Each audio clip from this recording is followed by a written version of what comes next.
Hello दोस्त, मैं Suresh sir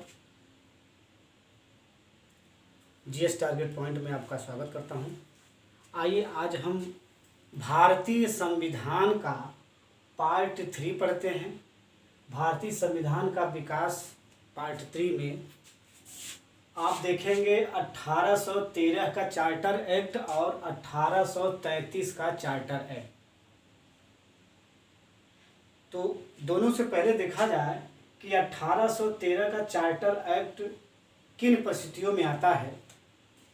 कहा गया कि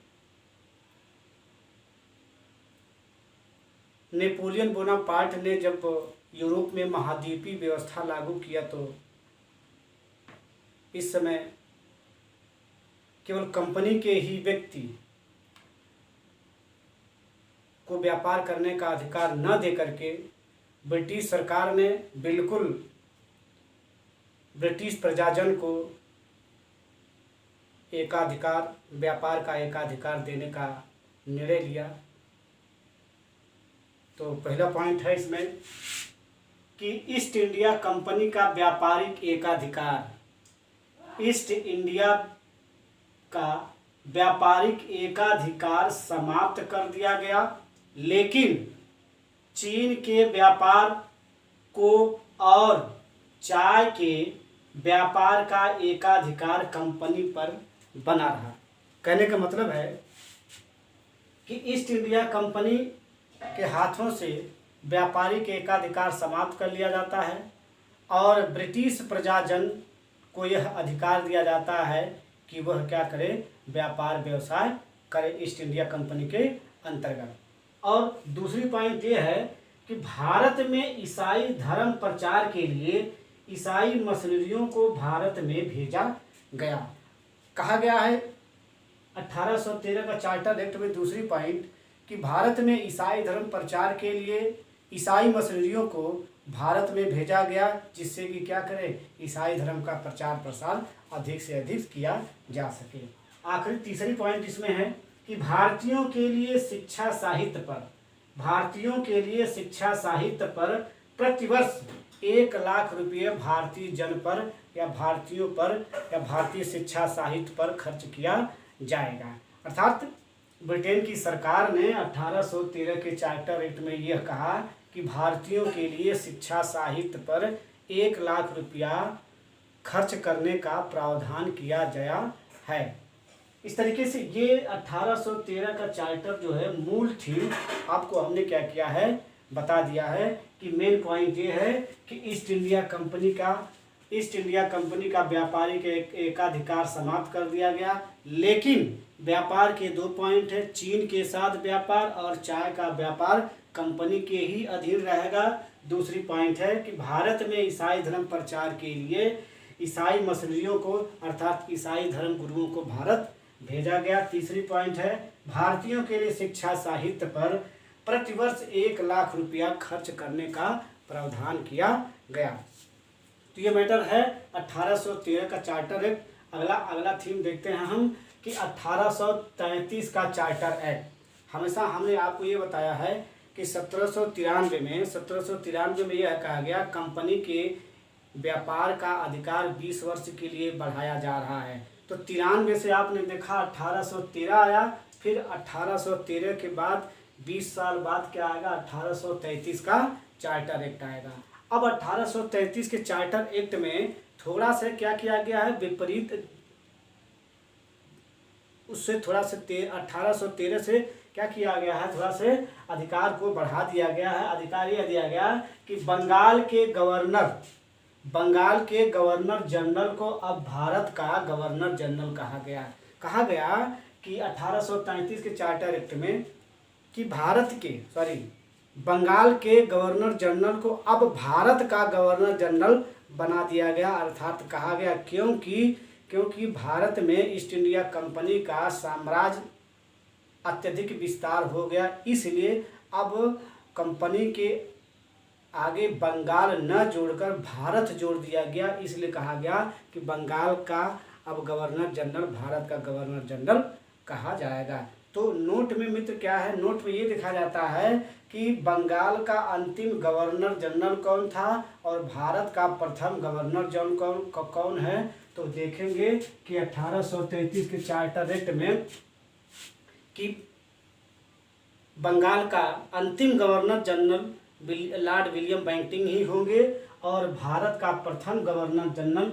लॉर्ड विलियम बेंटिंग कहा जाएगा, क्योंकि इनका कार्यकाल जो है 1828 से लेकर लगभग 1835 तक रहता है और इसी तरह मान क्या करता है 1833 का चार्टर एक्ट आता है। तो इसी में कहा गया है कि अब 1828 में बंगाल के गवर्नर जनरल बनकर आते हैं, 33 में एक्ट आता है, तो इसी के अधीन दोनों बातें जुड़ जाती हैं कि बंगाल का अंतिम governor general Lord William Bentinck ही होगा और भारत का प्रथम governor general Lord William Bentinck होगा। यह मित्र बार बार क्वेश्चन पूछा गया है और हर क्वेश्चन में चाहे वनडे का हो, चाहे पीसीएस का हो, चाहे उपटेट का हो, चाहे कोई भी पेपर हो कि भारत का प्रथम governor general Lord William Bentinck है। अगला पॉइंट है कि Lord William Bentinck governor general Lord William Bentinck हैं, तो इनके अधीन एक विधि आयोग का गठन किया गया, अर्थात लॉर्ड विलियम बेंटिंग ने एक विधि आयोग का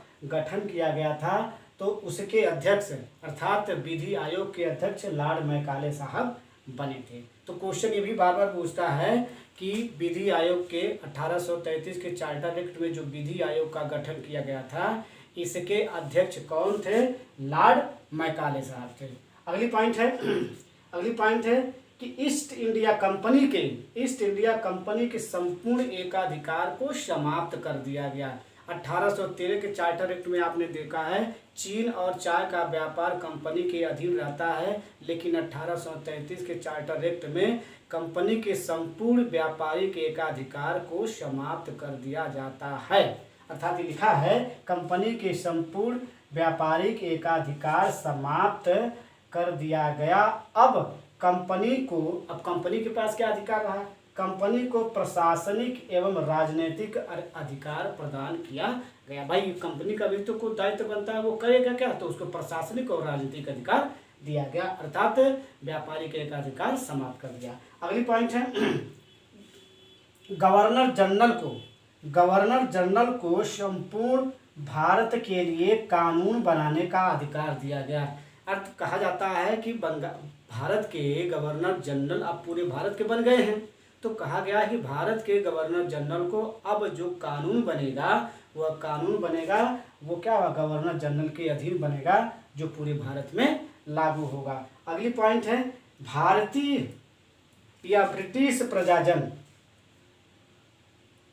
जहां जहां ईस्ट इंडिया कंपनी का भारत में अधिकार है वहां की बात हो रही है कि भारतीय या ब्रिटिश प्रजाजन धर्म, जन्म स्थान, मूल वंश, रंग के आधार पर कंपनी के अधीन पद धारण अगर आप कर रहे हैं तो इसके आधार पर आपको क्या अयोग्य नहीं माना जाएगा। कहने का मतलब ये है कि अगर आप ईस्ट इंडिया कंपनी के अधीन कोई पद धारण करते हैं तो भारतीयों को अयोग्य नहीं माना जाएगा। किस आधार पे, धर्म, मूल वंश, जाति और जन्म स्थान या रंग के आधार पर उसे अयोग्य नहीं माना जाएगा। और कहा गया है कि पिछले एपिसोड में हमने आपको बताया था कि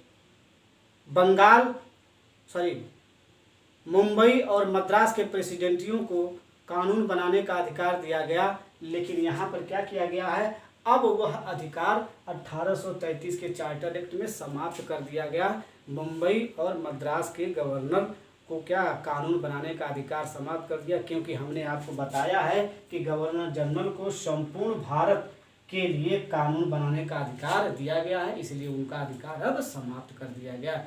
तो दोस्त मित्र ये आपका है भाग 3 का 2 पॉइंट है, 1813 का चार्टर है, 1833 का चार्टर है। ये हमने आपको क्या हर परीक्षा की दृष्टि से दोस्त हमने ये मैटर को निखार के आपको दिया है।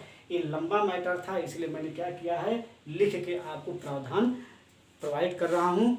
दोस्त अब आपसे गुजारिश यही है कि हमारा मैटर अगर लाइव अच्छा लगे तो उसे लाइक करिए, सब्सक्राइब करिए और अपने दोस्तों को शेयर करिए। धन्यवाद, यही आपसे उम्मीद है।